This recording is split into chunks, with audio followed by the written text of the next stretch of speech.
اللہ تبارک و تعالی جل شانہ کا بے حد کرم فضل احسان ہے، ہمیں اس پاکیزہ محفل میں حاضری کی سعادت سے نوازا۔ جس محفل کی حاضری کے صدقے ہمیں بخشش کا انعام ملتا ہے، کیونکہ جب محفل ختم ہوتی ہے اور جو فرشتے محافل پر اپنے پروں کا سایہ کر کے کھڑے ہوتے ہیں اللہ تعالیٰ کے حکم سے، کیونکہ فرشتے جو معصوم ہیں، پاک ہیں، وہی کچھ کرتے ہیں جو اللہ تعالیٰ کا حکم ہے، وہ ہر ایسی پاکیزہ محفل جس میں اللہ کے پیاروں کی عظمت و شان کے تذکرے، تنقید والی محفل پہ لعنت پرستی اور تعریف والی محفل پہ رحمت، وہ محافل جو اللہ کے پیارے بندوں کے ذکر کی محفلیں ہیں، وہ کہ اللہ کی محفل، فرشتے پرے بچھا کر کھڑے ہوتے ہیں اختتام محفل پر، اللہ تعالیٰ کی بارگاہ میں ان کی حاضری ہوتی ہے اور اللہ تعالیٰ پوچھتا ہے من این جئتم، حدیث پاک ہے، کہاں سے آئے ہو؟ اللہ تعالیٰ پوچھتا ہے، علی کل شیء بصیر پوچھ رہا، عالم الغیب پوچھ رہا، بھیجا بھی خود ہے اور پوچھ بھی رہا ہے کہ من این جئتم، کہاں سے آئے ہو؟ توجہ کی ضرورت ہے، چند کلمات عرض کرنے ہیں اور کوئی بات نہیں، لائٹ آتی رہے جاتی رہے، سبحان اللہ، اسی لیے تو عارضی چیزوں پر بھروسہ نہیں رکھنا بے چاہیے۔ شک، بھیجا بھی اللہ تعالیٰ نے خود، پھر پوچھتا بھی خود ہے، من این جئتم، کہاں سے آئے ہو؟ اب آپ بتائیں کہ اللہ تعالیٰ کے علم میں نہیں ہے کہ کہاں سے آئے، وہ تو عالم الغیب ہے اور اپنی نگاہ الوہیت سے دیکھ بھی رہا ہے، بھیجا بھی خود، پھر کیوں پوچھتا ہے کہ کہاں سے آئے؟ آخر پوچھنے کی کوئی نہ کوئی حکمت تو، اور وہ حکمت کیا ہے؟ یہی ہے کہ اللہ تعالیٰ اس جگہ سے محبت فرماتا ہے، اس گھر سے محبت فرماتا ہے، محفل سے محبت فرماتے ہیں، محفل میں جو افراد آئے ایک ایک سے محبت فرماتے ہیں، اب اللہ تعالیٰ کے محبت فرمانے کا سبب جو بنے تو بتاؤ کہ وہ محفل کیسی ہے؟ سبحان اللہ،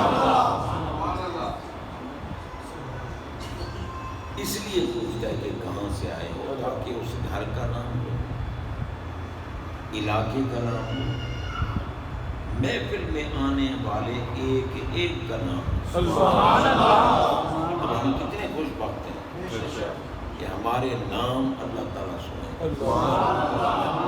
اور یہ عظمت و شان کے ذکر کی محفل، کیونکہ یہ ہمارا ایمان ہے کہ اس کے بندوں میں سے جس کو بھی جو عظمت، جو شان، جو مقام ملا ہے، دینے والا اللہ،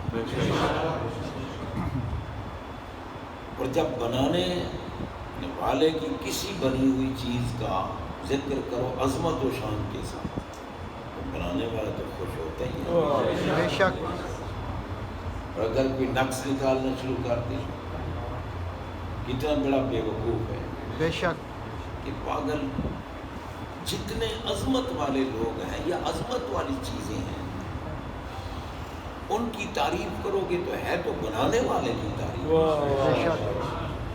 اور پھر جو بنانے والے کی تعریف کرتا ہے تو بنانے والا اس پہ رحمتیں نہ برسائے۔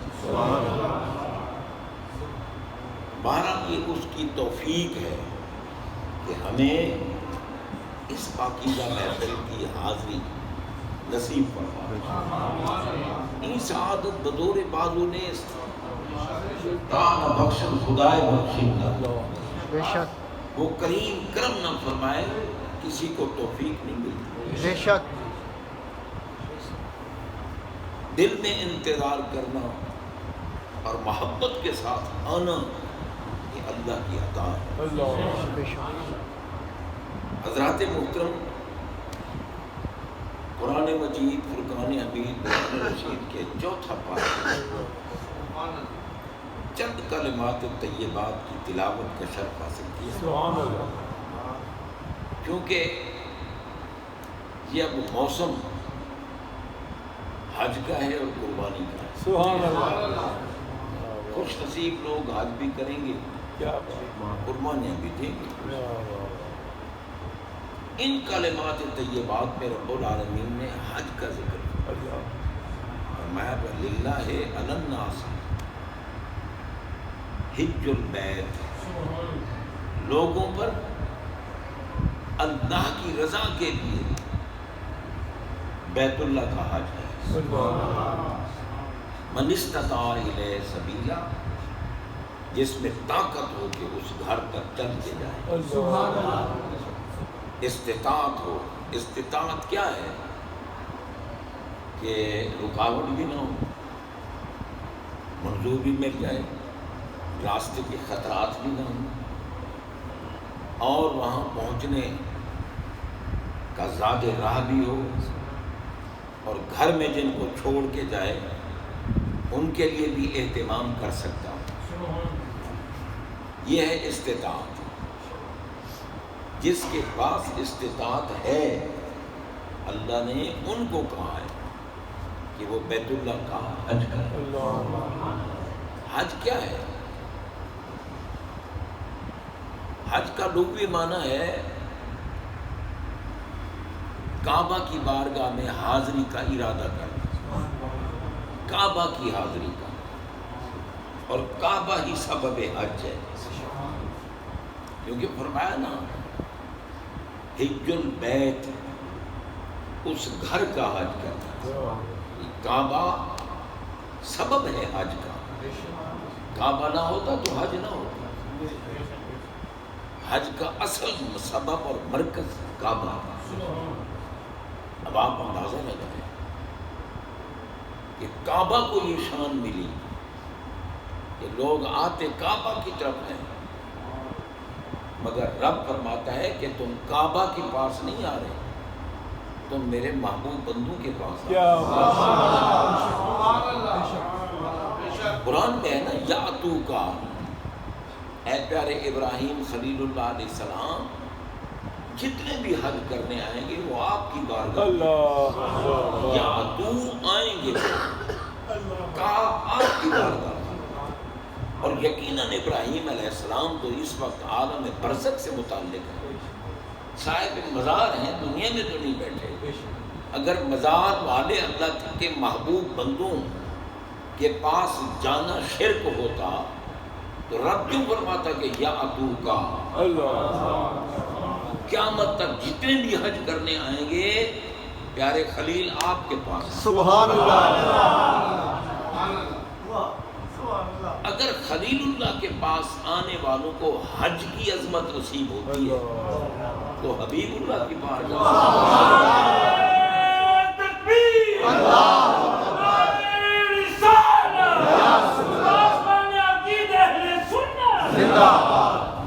اب پھر دیکھو نا، ہم جب جاتے ہیں نا حج کرنے تو احرام باندھنے کے بعد تلبیہ کہتے ہیں، لبیک اللہم لبیک لبیک لا شریک لک لبیک۔ ان الحمد والنعمت لک والملک لا شریک لک، یعنی توحید کے قائل بن کے تم جب احرام باندھ کے جا رہے ہو تو تم کہتے ہو لبیک، میں حاضر ہوں تیری بارگاہ، اللہم اے میرے اللہ، لبیک میں تیری بارگاہ میں حاضر ہوں، اور میں تیری بارگاہ میں حاضر ہوں۔ اب ہم سے کہلوایا تیری بارگاہ میں حاضر ہیں، اور خود کیا فرمایا، یاتوکا، جتنے بھی قیامت تک حج کرنے آئیں گے پیارے خلیل علیہ السلام آپ کی بارگاہ میں۔ یا اللہ، اب یہ کیا حکمت ہے کہ ہم تو کہتے ہیں لبیک اللہم لبیک، تو فرماتا ہے کہ یاتوکا، پیارے خلیل کے پاس آ رہے ہو۔ میں سمجھو، پاگل نہ بنو، عقل سے کام لو، جو بھی میرے پیارے خلیل کے پاس آ گیا یقیناً وہ رب جلیل کے پاس۔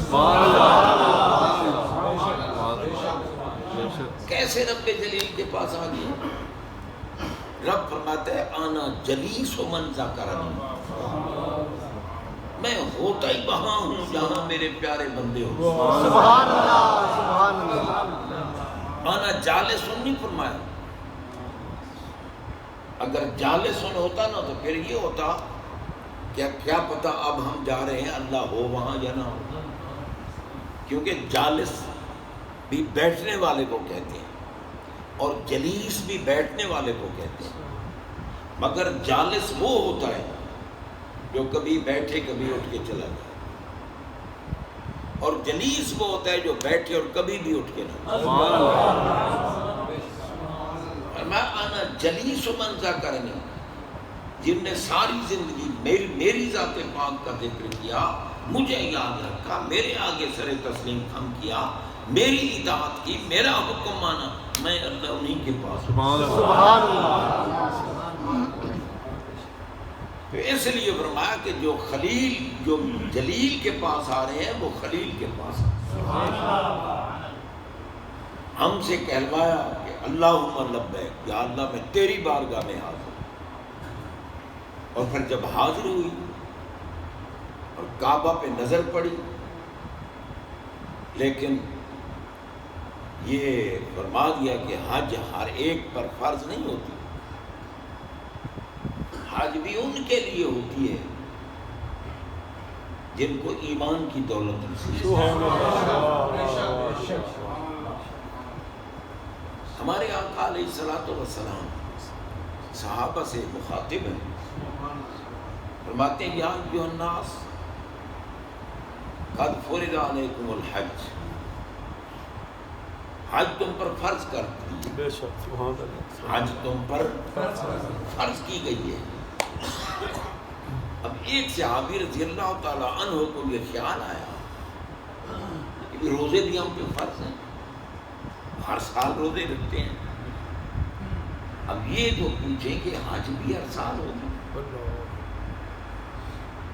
وہ کھڑے ہو گئے اور سرکار علیہ السلام کی بارگاہ میں عرض کی، آفی کل عام یا رسول اللہ، سبحان اللہ، حج تو ہم پہ فرض ہو گئی ہے، کیا ہر سال حج فرض ہے؟ سرکار خاموش ہے۔ دوسری مرتبہ پھر عرض کی، پھر سرکار خاموش ہے۔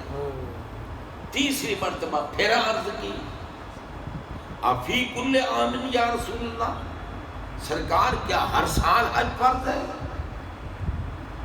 آقا نے فرمایا لو قلت نعم لوجبت، تو میں اس لیے چپ رہا ہوں، اگر میں ہاں کہہ دیتا تو ہر سال فرض، لیکن تمہارے لیے تکلیف ہوتی، اس لیے زندگی میں ایک مرتبہ حج فرض، کیونکہ ہماری تکلیف کی وجہ سے آپ نے نام نہیں کہا، پتہ چلا کہ احکام شرعیہ کا مالک اللہ نے ہمارے آقا کو بے شک سبحان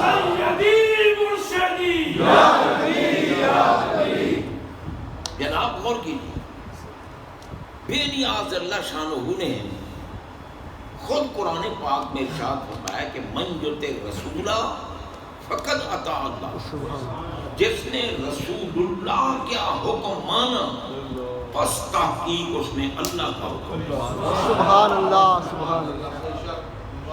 تو حکم تو محبوب کا چلنا ہے، بے شک رب نے جو کہتے یہی تو میرا حکم ہے جو محبوب کہتے، اور محبوب علیہ الصلوۃ والسلام نے فرمایا میں نے نام نہیں کہا کہ ہاں ورنہ تمہارے لیے مشقت ہو جائے۔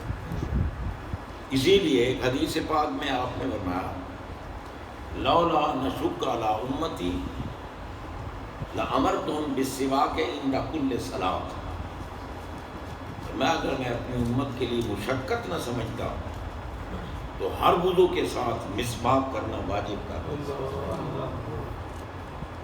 سرکار فرما رہے ہیں میں ان کے لیے واجب کر دیتا، حکم دے دیتا ہر نماز کے ہر وضو کے ساتھ مسواک کا، لیکن چونکہ امت کے لیے مشقت ہو جاتی ہے اس لیے میں نہیں کرتا۔ ایک حدیث پاک میں یہ ارشاد فرمایا کہ لولا ان اشق علی امتی لامرتهم بالعشاء الى ثلث اللیل، اگر میں اپنی امت پر تکلیف نہ سمجھتا تو حکم دیتا کہ رات کا تہائی حصہ گزر جائے پھر عشاء کی نماز،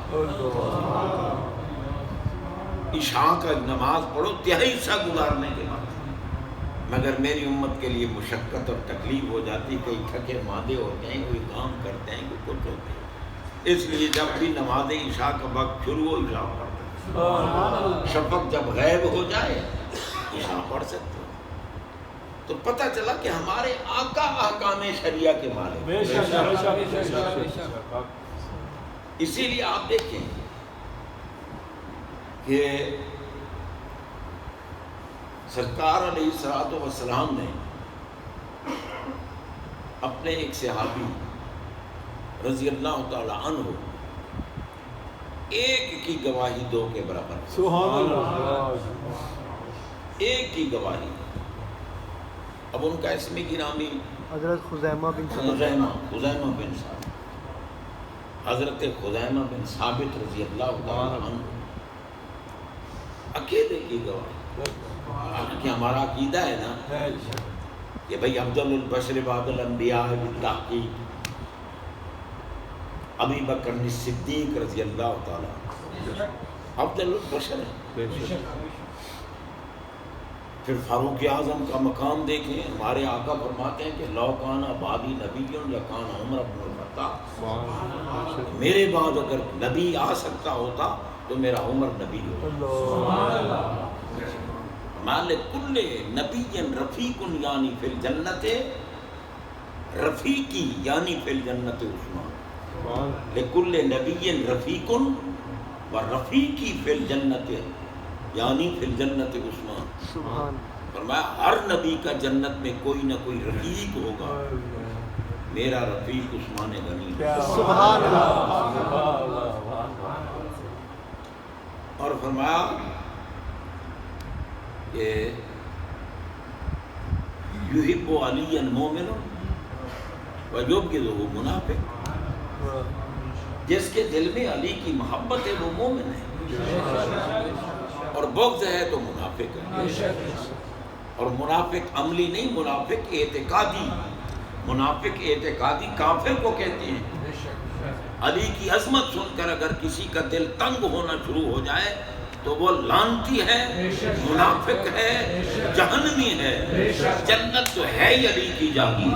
سبحان اللہ، نعرہ حیدری، سبحان اللہ۔ اب حالانکہ ان کے مقام کتنے بلند ہیں، بالا ہیں، ارفع ہیں، اعلیٰ ہیں، خلفائے راشدین کے مقام، لیکن ان کی گواہی ایک ہے ان کی گواہی ایک ہے. ایک کی گواہی، اور خزیمہ بن ثابت رضی اللہ عنہ کی گواہی دو کے برابر. سبحان اللہ. ہیں وہ ان کے مقتدیوں میں، ہیں وہ ان کے ماننے والوں میں. تو بھئی خزیمہ کو کس نے یہ عظمت بخشی کہ ہے وہ ایک، اگر گواہی دے دیں تو پورا نصاب ہو گیا. سبحان اللہ. واہ واہ واہ. گواہی کامل ہوگی، دو کے برابر ہو گئی. سبحان اللہ. تو کس نے یہ شان دیا؟ واہ واہ واہ واہ. ہمارے آقا نے فرمایا اور رب نے قبول کر لیا، سبحان اللہ. کیونکہ امیت رسول قد عطا. اور کیوں سرکار نے فرمایا خزیمہ تیرے اکیلے کی گواہی دو کے برابر. واہ. حضور علیہ الصلوۃ والسلام نے کسی شے کا، جانور تھا یا کوئی چیز تھی، یہودی کے ساتھ سودا کیا. اب یہودیوں کو کیا پتا ہمارے آقا کی عظمت؟ بے شک. یہودیوں کو نہیں پتا، نہ آقا کی عظمت کا پتہ ہے، نہ ان کی آل کی عظمت کا پتہ بے ہے، شک. نہ ان کے اہل بیت کی عظمت کا پتہ ہے، نہ ان کے صحابہ کی عظمت کا پتہ ہے. یہ تو بابا جانتے ہیں، وہی جانتے ہیں جو مومن ہیں، یہودیوں کو نہیں پتا. بے شک. اسی لیے یہودی تڑپتے ہیں، ہائے فلاں کی شان کیوں بیان کر، فلاں کی شان کیوں بیان کر. حضرات محترم، کیوں آقا نے حضرت خزیمہ کی ایک کی گواہی دو کے برابر؟ کوئی چیز خریدی، یہودی سے خریدی. اب جب آپ نے فرمایا تھا تو نے یہ چیز بیچنی ہے، اس نے کہا جی ہاں بیچنی ہے. فرمایا قیمت کیا لوگے؟ اس نے کہا اتنی قیمت لوں گا. سرکار نے مجھے قبول. سبحان اللہ.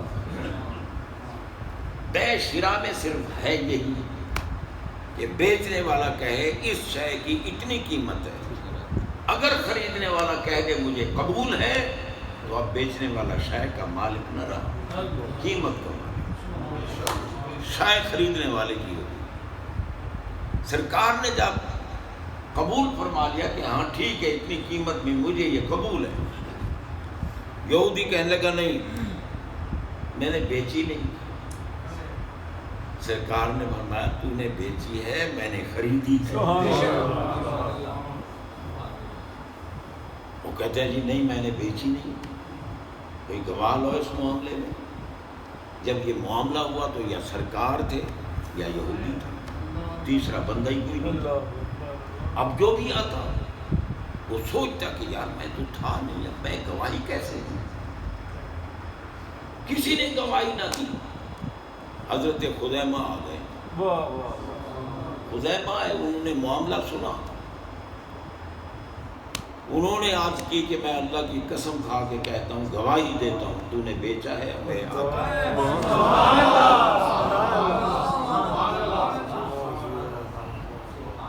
اب گواہ تو آ گیا، یہودی تو جھوٹا ہو گیا. گواہی دینے کے بعد ہمارے آقا نے حضرت خزیمہ سے پوچھا کہ خزیمہ جب ہمارے درمیان سودا ہوا تھا تو تھا ہی نہیں، تو نے گواہی کیسے دے دی؟ عرض کی سرکار یہ تو ایک معمولی شے ہے. میں جس ذات کی عبادت کرتا ہوں، جس کو سجدے کرتا ہوں، جس کو الہ مانتا ہوں، جس کو خالق مانتا ہوں، میں نے اس کو بھی نہیں دیکھا. بس یہ زبان پاک کہتی ہے کہ اللہ ہے. اسی زبان نے کہلوایا کہ کہو اشہد ان لا الہ الا اللہ. تو سرکار جب ہم اللہ کو آپ کی زبان پاک سے سن کر مانتے ہیں، سجدے کرتے ہیں، معبود ہے وہ ہمارا، اتنی بڑی ہستی ذات کو اس زبان سے سن کے مانے ہوئے ہیں، پکے مانے ہوئے ہیں، یہ تو معمولی شے تھی نا. جب یہ زبان کہہ رہی تھی کہ تو نے بیچا ہے اور میں نے خریدا ہے، تو مجھے تو جتنی قسمیں اٹھانی پڑے میں اٹھا کے کہہ سکتا ہوں میرے تو نے یہودی بیچی اور میرے آقا نے خریدی ہے. سرکار کا دریائے رحمت جوش میں خزیمہ آج کے بعد تو اکیلے کی گواہی دو کرو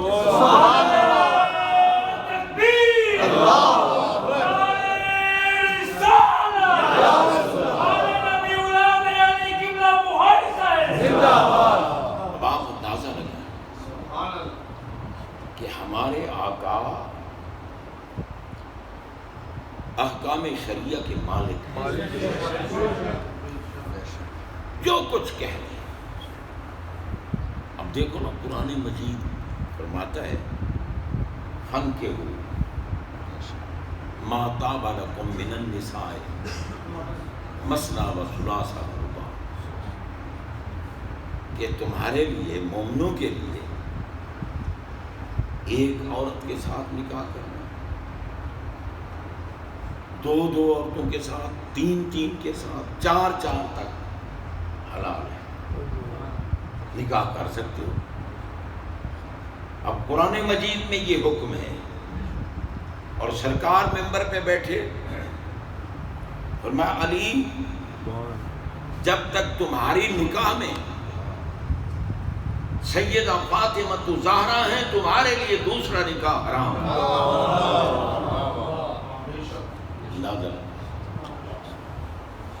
حالانکہ وہاں کتنے جلیل القدر صحابہ بیٹھے، صدیق اکبر بیٹھے، فاروق اعظم بیٹھے، ذوالنورین بیٹھے، سارے صحابہ رضوان اللہ تعالیٰ علیہ مجمعین. اشرف بچنا ہے، کسی نے نہیں کہا کہ سرکار قرآن میں ہے 4 حلال ہیں، علی کے لیے دوسری حرام کیسے ہو گئی؟